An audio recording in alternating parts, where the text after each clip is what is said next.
birinizi xoş gördük. Lənkəran rayon, Yuxarı Nivədi kənd, Mais Mirzəcanov adına tam orta ümumi təhsil məktəbinin radio qovşağı efirdədir. Mövzumuz iki əlamətdə günə əsr olub. Aparıcınız mən, 6B sinif şagirdi Əlizadə Zeynəb və mən 6A sinif şagirdi Qurbanlı Nuray.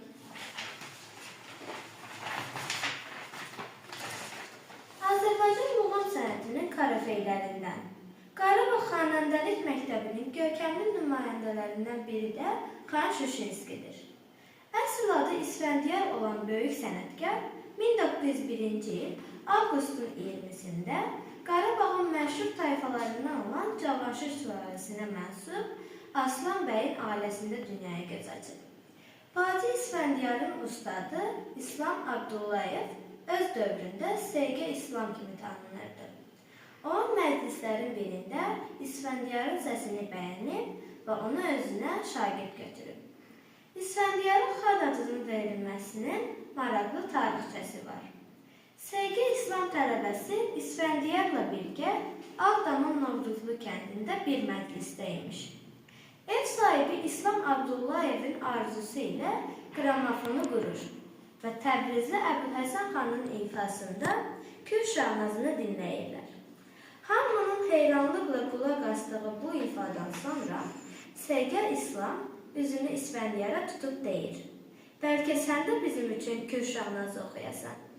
İsfəndiyar 12-13 yaşından başlayaraq Cabbar Qarayağdıoğlu'nun, Seyid Şuşinskinin, Əbülhəsən xanın vallarını oxudub, saatlarla qulaq asar, onların ifasının ən incə məqamlarını təqlid etməyə çalışardı.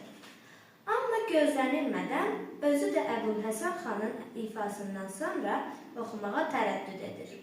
Amma İslam Abdullayevin sözünü yerə sala bilmir. Kür Şahnazını zilə çəkən İsfəndiyar öz ifası ilə məclis əhlini heyrətləndirir. Yer-bəyərdən səslər eşidilir. Əsl xan elə bu imiş ki, İslam Abdullayev isə şagirdinə ustad xeyir-duası verərək deyir: "Bugündən sən oldun xan." 1920-ci illərdə Xan Şuşinski Bakıya gələrək öz ifaçılıq fəaliyyətini genişləndirir. Xanəndənin repertuarında Mahur Hindi, Bayatı Qacar, Qatar muğamları, Qarabağ şikəstəsi, Arazbarı, Heyrəti zərbi muğamları ilə yanaşı, xalq mahnıları və təsniflər də yer alır. Xan xalq mahnılarını xüsusi bir şəklə oxuyur. Onlara yeni çalarlar əlavə edir. Xan Şuşinskinin öz mahnıları da var. Çox zaman xalq mahnıları kimi təqdim olunan Qəmərim, Şuşanın dağları, Ay gözəl, Məndən gen gəzmə, Al yanağında, Dağlarda çiçək, Gözəl yarım, Ölürəm ha ceyran bala mahnılarının müəllifi Xan Şuşinskidir. Şuşanın dağları mahnısının musiqisi ilə yanaşı, sözləri də xana məxsusdur. Mahnılarının demək olar hamısı bədaətdən yaranır. Azərbaycanın musiqi tarixinin əvəzolunmaz karafeyi Xan Şuşinskinin səsinin yadigar kimi günümüzdə onun cəmi 240 dəqiqəlik lent yazısı gəlib çatıb. Xan Şuşinski 1979-cu ildə vəfat edib və Bakı şəhərindəki ikinci fəxri xiyabanda dəfn edilib. Bugün torpağın və həyatın oyandığı ilaxır çərşənbə torpaq çərşənbəsidir.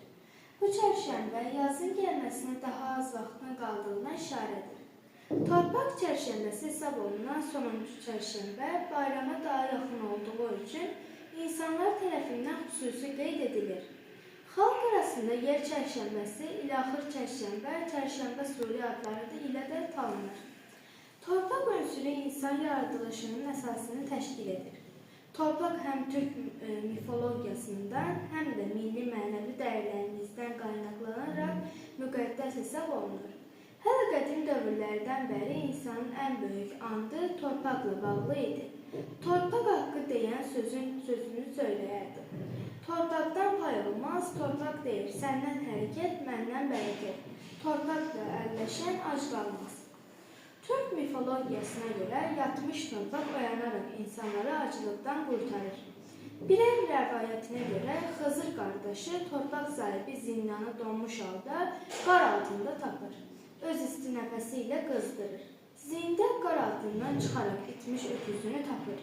Xızır isə qızıl kotanla boyunduruğu qardaşına verir.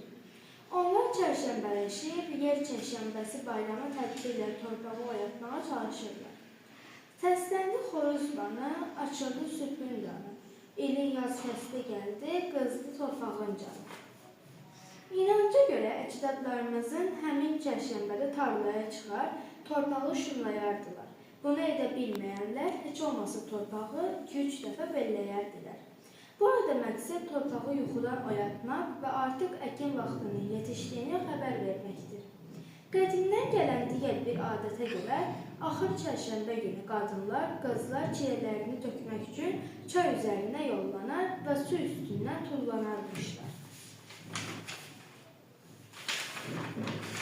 Həmin gün axşam vaxtı tonqallar qalanar, hamı od ətrafında dövrə vurub şadlanarmış. Torpaq çərşənbəsinin özünə məxsus inancları, xüsusiyyətləri vardır. Həmin ilin bərəkətli olması üçün əcdadlarımızın həyata keçirdiyi rituallardan biri axır çərşənbədə un çuvallarının ağzını açıb qoymaqdır. Ev sahibinin heç kimlə danışmadan əllərini una batıraraq divarlara sürtməsi, bayıra çıxıb ağacların kütüyünü balta ilə yüngülcə vuraraq oyan payını götür deməsi bu ayinin əsas tərkib hissələrindəndir. Əcdadlarımızın inanmışlar ki, bu cür edilərsə, yeni ildə qış yuxusundan oyanmış ağacların bəhəri gen bol olacaqdır. Heç bar verməyən ağaclar isə kəsəcəyəm deyə balta ilə ədələyir və bu zaman kənarda durmuş bir adam kəsmə, bu ağac yaxşı bar verəcək zaminəm deyirmiş. Bütün bayramlar mahiyyət etibarı ilə birləşdirici xüsusiyyətə malikdir. İlaxır çərşənbələrin və Novruz bayramının mahiyyətində də xalqın birliyi dayanır. Dəyərli radyo dinləyicilərimiz, bizə ayrılan saatin sonuna gəldik. Bizə bir daha hər birinizin İlaxır çərşənbəsini təbrik edir, süfrələrinizin bol ruzi bərəkət olmasını diləyirik. Torpaq çərşənbəsində oyanan torpaq bütün xalqımıza ruzi bərəkət gətirsin. İlaxır çərşənbəniz mübarək. Yeni efirlərdə görüşənə dək. Sağ olun, salamat qalın.